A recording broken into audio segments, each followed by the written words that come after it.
Howdy, y'all. This is Nicole Cutts and my good friend Lisa Sacco.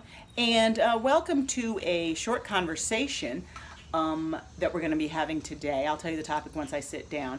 These are just little conversations. On Sundays, we go live doing episodes of Some of My Best Friends Are White. So please catch those. But these we do short conversations posted on YouTube. So if you're watching this on YouTube or anywhere else, please subscribe to my channel. So today, Lisa and I are going to be talking about something that was in the news recently. The CEO of Goya Food Brands recently was invited to the White House as a part of a initiative that President Trump started on increasing prosperity and, whatever financial abundance for Latino peoples in this country. And the Goya dude, whose name I can't remember right now, Unanue. I don't know how to say it. Anyway, he's the CEO of Goya. He was donating also like certain amount of cans to families that had corona. Yeah, he was going to be donating. It's very specific to what he was donating, the kinds of peas or beans, whatever. But anyway, to food banks, to local food banks. Yeah. But the reason why this rose to the level of the news was because we'll just call him Mr. Goya. The CEO guy, he basically took this opportunity to praise President Trump and say that how blessed we were to have him as a president and how he sees him as a builder. And Lisa said he even likened him to... Compared him to his grandfather who came and built his business, and compared Trump to his grandfather. Now, was his grandfather an immigrant? I think so. Okay, so... Mexican. So, but I mean, where does the comparison start with Trump building something? Wasn't he given like millions of dollars by his father? Yes, but people think that Trump is a self-made man, but he's not. Who thinks that? Well, apparently Mr. Goya does. Okay, apparently Mr. Black bean eating. And that hurt me when I saw that. So anyways, consequently, some people would have already been angry at him for even associating with Trump. I differ with them on that. But what I do have a problem with was his praise of Trump. He didn't need to go that far. Saying that we are blessed to have him. He praised for him. He sees him doing his good work kind of thing. And so consequently, people are boycotting the Goya products. Now, I posted about this on my Facebook page. And I received a comment from an old schoolmate from back in the day. I'm not going to name names. But he very sarcastically said, do you know that this company was started by an immigrant and blah, blah, blah. And I'm sure the 4,000, whatever employees, has to be more than 4,000, employees would really appreciate this. It's a very sarcastic and snippety comment, frankly. But what was his comment? His comment was saying, his point was saying he also was that didn't make sense to boycott him because I would be, or anybody, because I never said I was boycotting, I actually just shared the news thing, that anybody who is boycotting Goya would be hurting a Latin American, an immigrant started business and the employees. Okay, and that, so you're just going to boycott him because he exercised his First Amendment right. Okay, so I asked this person, who he was addressing this to, because before I jumped, it's like, well, are you talking to me? Because I never said I was boycotting, so that would sort of push half of what you said aside. Now let me get on with my opinion. He hasn't responded. A lot of other people did rebuttal his comment. What are your thoughts on what he said, the boycott, and this relationship between exercising his First Amendment rights and him then being boycotted? I think that if he wants to exercise his First Amendment rights, that he has the right to do that. I think it was a very poor decision for the community, and I think it was a poor decision for business. Yeah.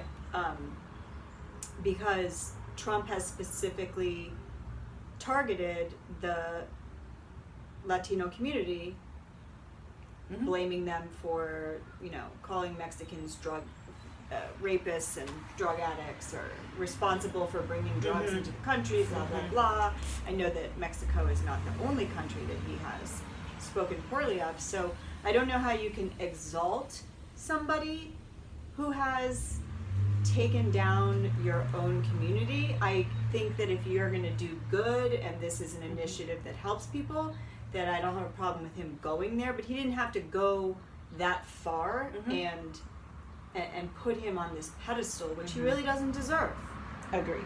I mean, great. The initiative is great. So leave it at that. Thank you. Thank you for participating. Thank you for caring about this. Right. Or like push a better message.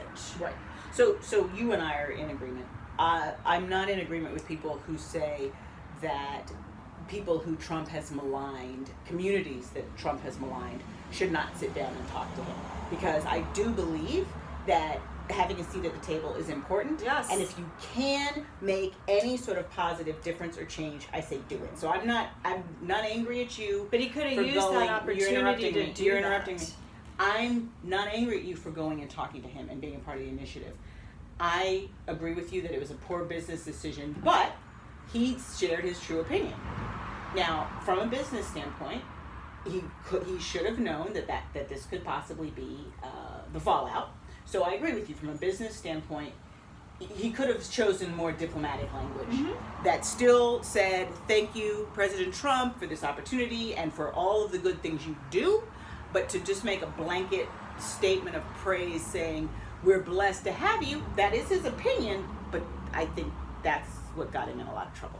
I mean, he could have driven home how important he and companies like this are to the United economy. States and to taking care of people and social responsibility. He could have really showcased that. He could have, but he doesn't. But he said what he want. He said what he believes. He's also donated a lot of money to other to Trump campaign and other similar politicians. He's donated a little bit of money to Democrats too, but he said what he wanted to say, and he is not apologizing. So to my commenter, former schoolmate, nobody's stopping him from exercising his First Amendment right. There's a consequence though. With our rights also come responsibilities. So I'm a business owner.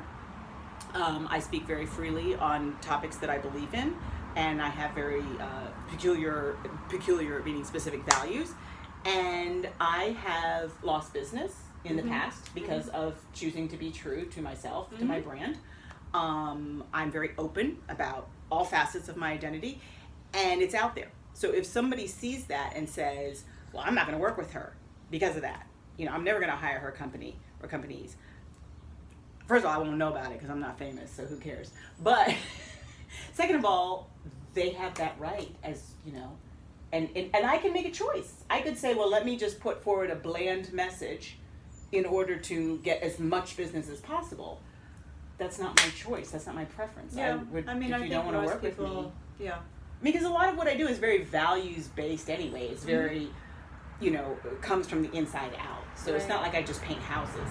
You know what I mean? I work with people. I talk to them about leadership and values, diversity. So if you don't agree with that, then, I had somebody who tried to have me come and speak at a conference the other day because they wanted me to address the recent racial unrest. It was a conference for legal assistance, and she got my name from somebody. I never found out the person's name. It wasn't paying, and I looked at the thing. Every speaker was white. And I asked her, I said, well, how important is diversity and inclusion to this organization? Oh, it's very important. Now, apparently not. Yeah. Apparently not. It only became important now because of what's gone on, and you want this black face in there. And I would not have minded representing, but not for free. No, I mean, that's kind of the whole point. I don't support working for free. I know, she doesn't support that at all, but I will do jobs for which I am not being paid if I have the time and if they have a particular value to me, either personally or business-wise, because sometimes it's a good idea just to build business. But I'm very busy. You're not paying me. She wanted me to do all this stuff, and you obviously aren't sincere, because where are the brown and black people? Right. And you can't tell me your association made up of legal assistants. You don't have several members of your association who are African American. How do you know that they weren't non-white? Who? The speakers? The people, yeah. Because I saw their pictures. Oh, okay. Well, I don't know. Anyway, I looked at the speakers they already had, and they were white, and whiter. white, and white. So it would have been, but look, here's a brown one. Yeah, no. Damn Well, white. first of all, the brown one isn't coming in there for free because, as far as I recall, slavery has ended. So Yeah. no. Yeah, did.